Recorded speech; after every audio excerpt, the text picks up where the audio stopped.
सिमर कभी मां नहीं बन सकती।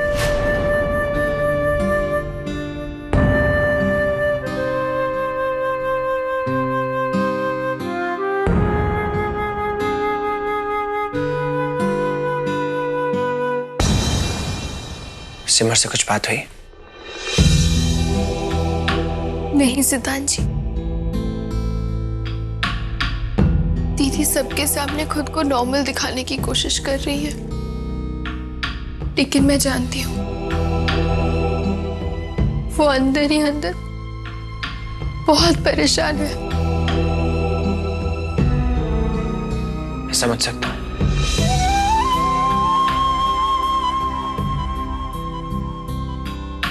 रोली, ऊपर वाला है ना, उस पे भरोसा रखो, वो जल्दी सब कुछ ठीक कर देगा। तुम चिंता मत कर प्लीज। कैसे चिंता ना करो सिद्धांत जी, आपको पता है जब ये खबर वृंदावन में माँ पापा और बुआ जी को मिलेगी तो उनका क्या हाल होगा। हमने तो उनको मिसकैरेज वाली बात भी नहीं बताई, पर इतनी बड़ी बात बताएंगे तो क्या होगा सिद्धांत जी। मेरी तो हिम्मत ही नहीं हो रही उनसे बात करने की।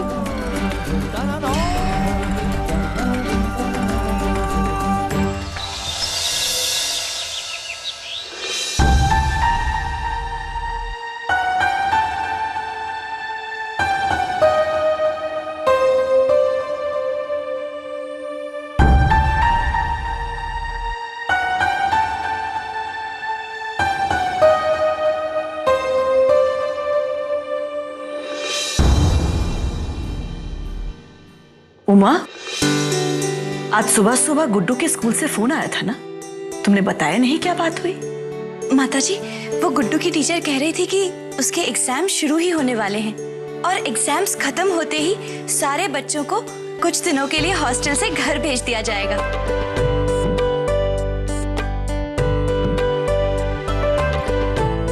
अरे वाह भाई, ये तो बहुत अच्छी खबर सुनाई इसने माताजी। वैसे भी हम सब लोग गुड्डू की शरारतें काफी दिनों से मिस कर रहे हैं।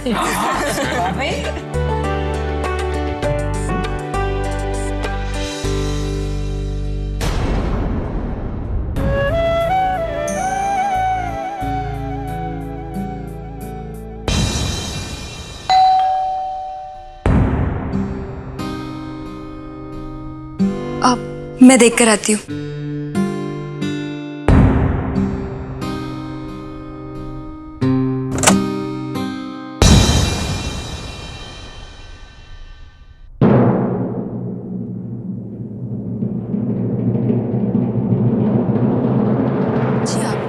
राधे राधे, मैं जय किशन हूँ, जमुनालाल जी का दोस्त। मैं अपने परिवार के साथ वृंदावन से दिल्ली आया था, तो सिमर की माताजी ने मुझे कुछ सामान दिया है, सिमर को देने के लिए है। आप उन्हें ये दे दीजिएगा। लीजिए ना। Thank you. आप बाहर क्यों खड़े हैं? आइए, अंदर आइए। जी धन्यवाद, अभी थोड़ा जल्दी में हूँ इसलिए आज्ञा दीजिए। राधे राधे। राधे राधे।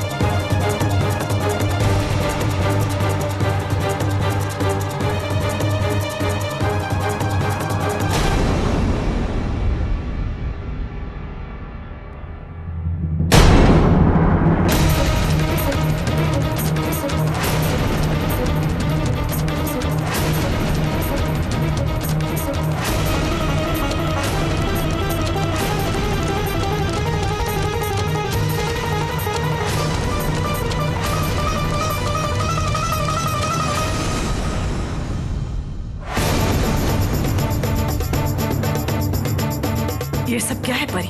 अब किसने भेजा? वो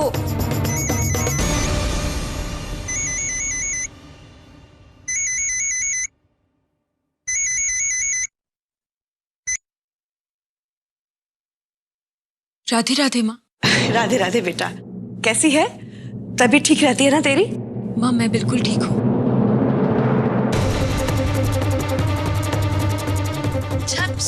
हमने जय किशन जी के हाथ तेरे होने वाले बच्चे के लिए कुछ खिलौने और कपड़े भिजवाए थे। अब तक तो तुझे मिल गए होंगे ना? कैसे लगे? पसंद आए?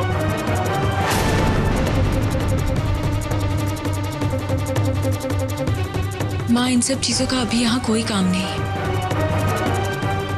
मैं अपना बच्चा खो चुकी हूँ।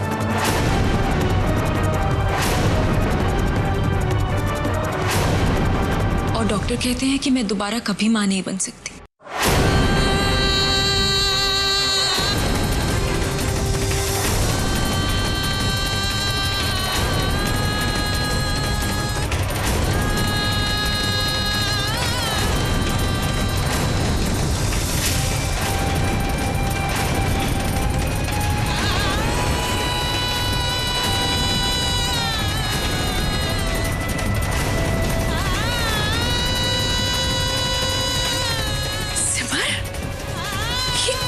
क्या बोल रही है बेटा?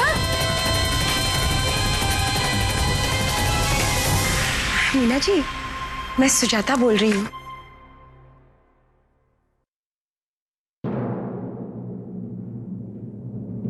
मुझे पता है अब मुझे क्या करना है।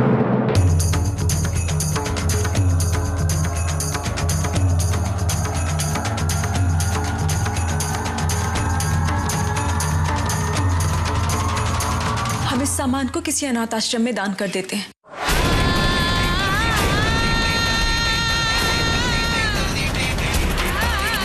तब तक मैं इसे स्टोर रूम में रख देती हूँ।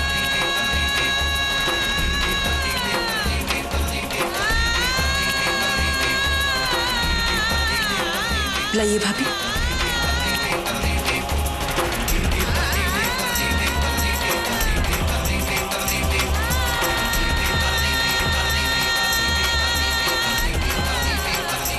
हम सबको मिलकर सिमर को हर हाल में खुश रखना होगा। जी माता जी, मुझे ये सामान जल्दी स्टोर रूम से हटाना होगा। मैं रद्दी वाले से बात करके आती हूँ।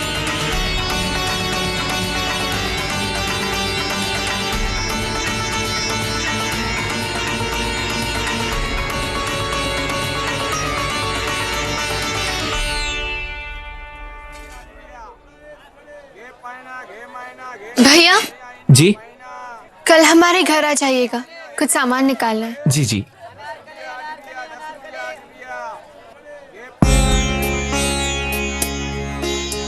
सरला दीदी, आपको बहुत बहुत बधाई। देर से ही सही, लेकिन माता रानी ने आपकी गोद भर दी। भगवान की तो कृपा है ही रोली, लेकिन इसमें डॉक्टर नीता मलिक का सबसे बड़ा सहयोग है। उन्होंने ही हमें समझाया था कि सैरोगेसी की मदद से मैं माँ बन सकती हूँ, वरना और डॉक्टरों ने तो कब के हाथ खड़े कर लिए थे और साफ साफ कह दिया था कि मैं फिर से माँ कभी नहीं बन सकती। पर आपकी मनोकामना तो पूरी हो गई ना दीदी, इसलिए तो कहते हैं भगवान के घर देर है पर अंधेर नहीं। अब मैं चलती हूँ। जी।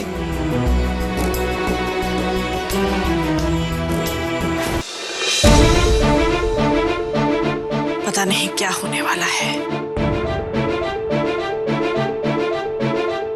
मुझे तो सिमर की बहुत चिंता हो रही है। कहने का मतलब ये है कि सिमर की हालत दिन पर दिन बद से बदतर होती जा रही है।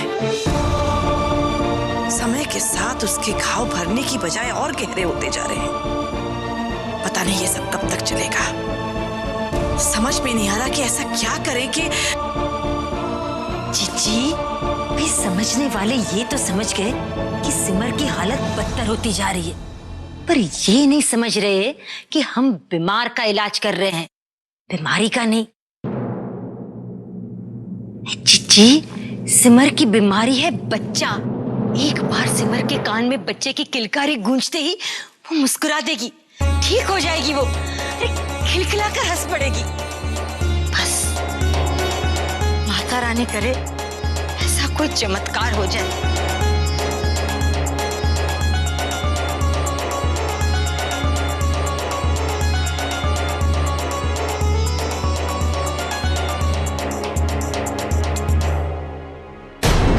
बात तो मौसी जी ठीक ही कह रही हैं।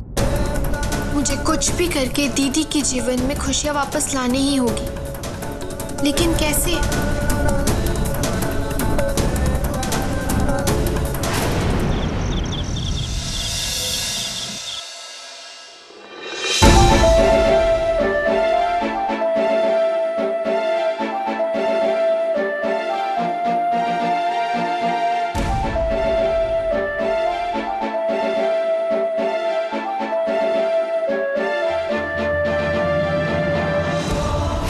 बीमार का इलाज कर रहे हैं, बीमारी का नहीं। एक बार सिमर के कान में बच्चे की किलकारी गूंजते ही वो मुस्कुरा देगी।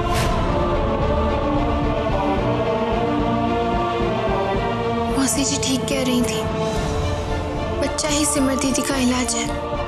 लेकिन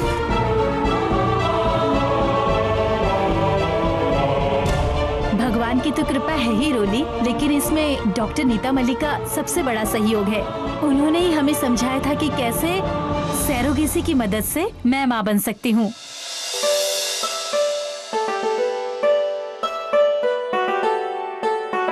सिद्धांत जी, सरगसी क्या होता है? सरगसी?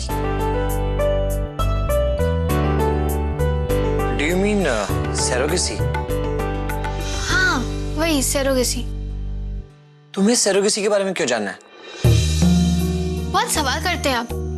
अरे पता कर रहे हैं मुझे, बताइए। रूली, अच्छा बताता हूँ। सैरोगेसी बेसिकली एक साइंस है जिसमें, एक मिनट, ये देखो,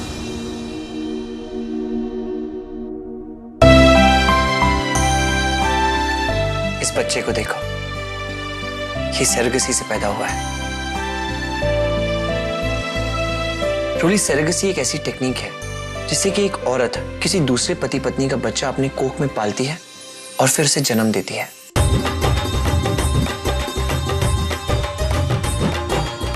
क्या सच में ऐसा हो सकता है? साइंस तो यही कहता है, और ये ट्राइड एंड टेस्टेड टेक्निक भी है।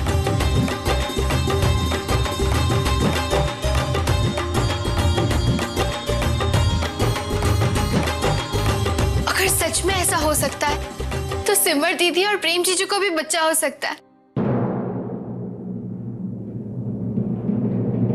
इसका मतलब वो दोनों भी माता पिता बन सकते हैं। क्या? ये क्या कह रही हो तुम? हाँ सिद्धांत जी, मुझे दीदी और जीजू के जीवन में एक नई आशा की किरण दिख रही है। सरोगेसी। रूली, ये सब जितना सुनने में आसान लग रहा है ना, उतना ही मानने में मुश्किल है। हमारा परिवार इसके लिए कभी राजी नहीं होगा। अरे क्यों नहीं मानेंगे? दीदी और जीजू के बच्चे का सवाल है सिद्धांत जी। अरे रूली, परिवार को छोड़ो, प्रेम सिमर भी इसके लिए राजी नहीं होंगे।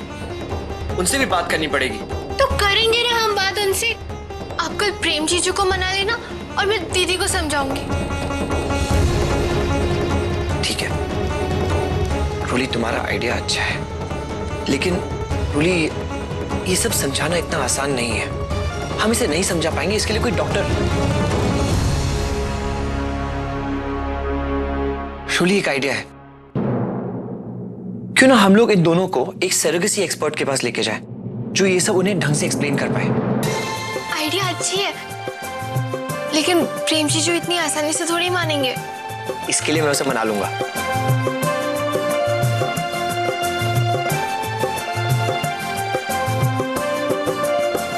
क्या? ऐसे क्यों देख रही हो? आप बहुत अच्छे हैं।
Doctor Chopra, happy family clinic. सिद्धांत सिद्धांत रोली ने हमें यहाँ क्यों बुलाया?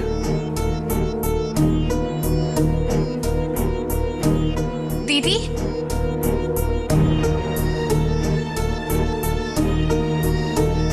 सिद्धांत, क्या है ये सब? इससे पहले कि तू मुझसे और कोई सवाल पूछे, let me tell you, doctor Chopra Hindustan के बेस्ट डॉक्टर्स में से एक है।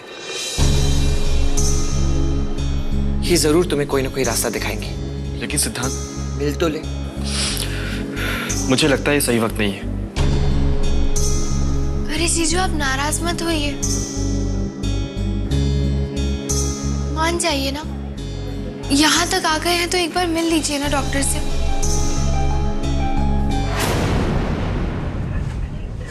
दीदी, ये डॉक्टर सच में बहुत अच्छी हैं। इनकी सलाह लेने में कोई बुराई नहीं। जीजू, आप जरा सोचिए ना, हम लोग सिर्फ एक डॉक्टर की बात सुनकर हार मान के बैठ तो नहीं सकते ना।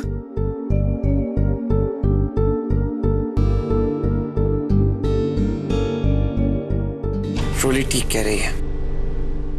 क्या पता आज से, बल्कि अभी से तुम्हारी जिंदगी एक नया मोड़ ले ले।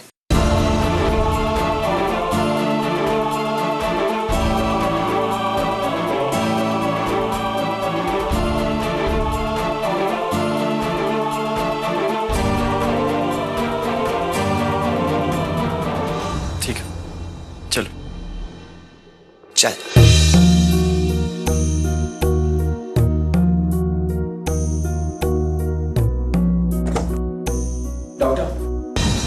Mr. and Mrs. Bhardwaj, please come in. Have a seat.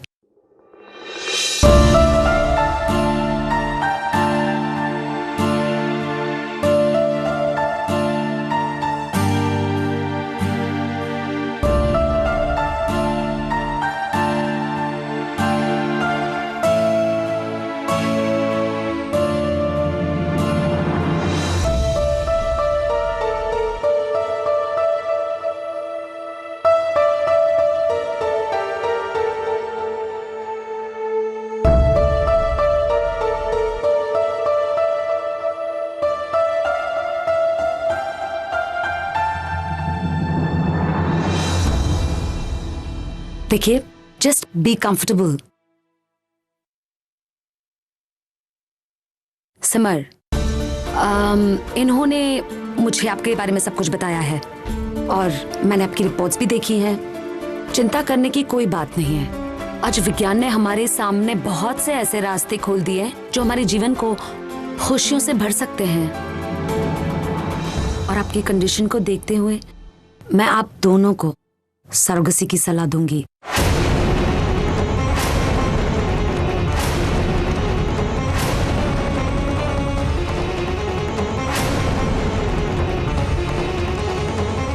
Surrogacy की मदद से आपको बच्चा हो सकता है।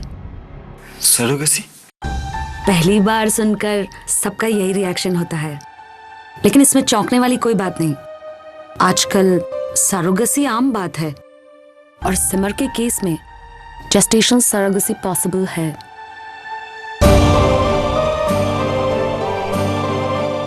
देखो सिमर, तुम मां बन सकती हो, लेकिन कमी सिर्फ ये है कि तुम अपने बच्चे को 9 महीने तक कैरी नहीं कर पाओगी और इसीलिए तुम्हें किसी और की कोख उधार लेनी होगी और इसी प्रक्रिया को हम सरोगेसी कहते हैं।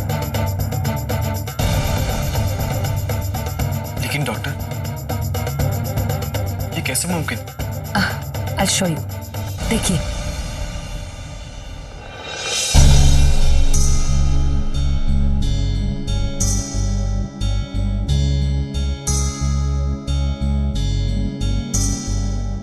इस प्रोसेस में मेल स्पर्म यानी कि पिता का स्पर्म और माँ का एग हम दोनों क्लिनिक में ही फर्टिलाइज करते हैं और फिर उसे इंजेक्शन द्वारा हम किसी और कोख में ट्रांसफर कर देते हैं। उसके बाद वो बच्चा 9 महीने तक उसी कोख में पलता है।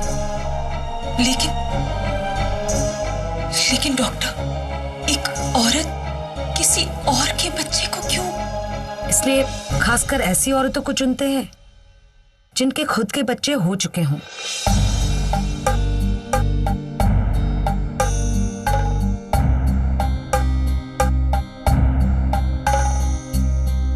जिसे वो दूसरे के बच्चे को अमानत मानकर ही जन्म देती है और उसके बाद में उसके असली माँ बाप को सौंप देती है। डोंट वरी, वो बच्चा पूरी तरह आपका ही अंश होगा।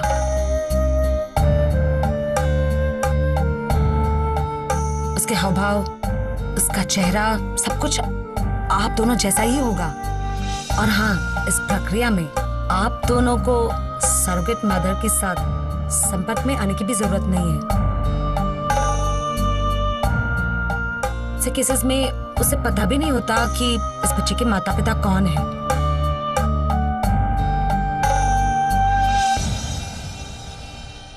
आप लोग घबराइए मत। आज सरोगेसी को सोसाइटी में पूरी तरह मान्यता मिल चुकी है और इस प्रोसेस को ज्यादातर लोग अपना भी रहे हैं।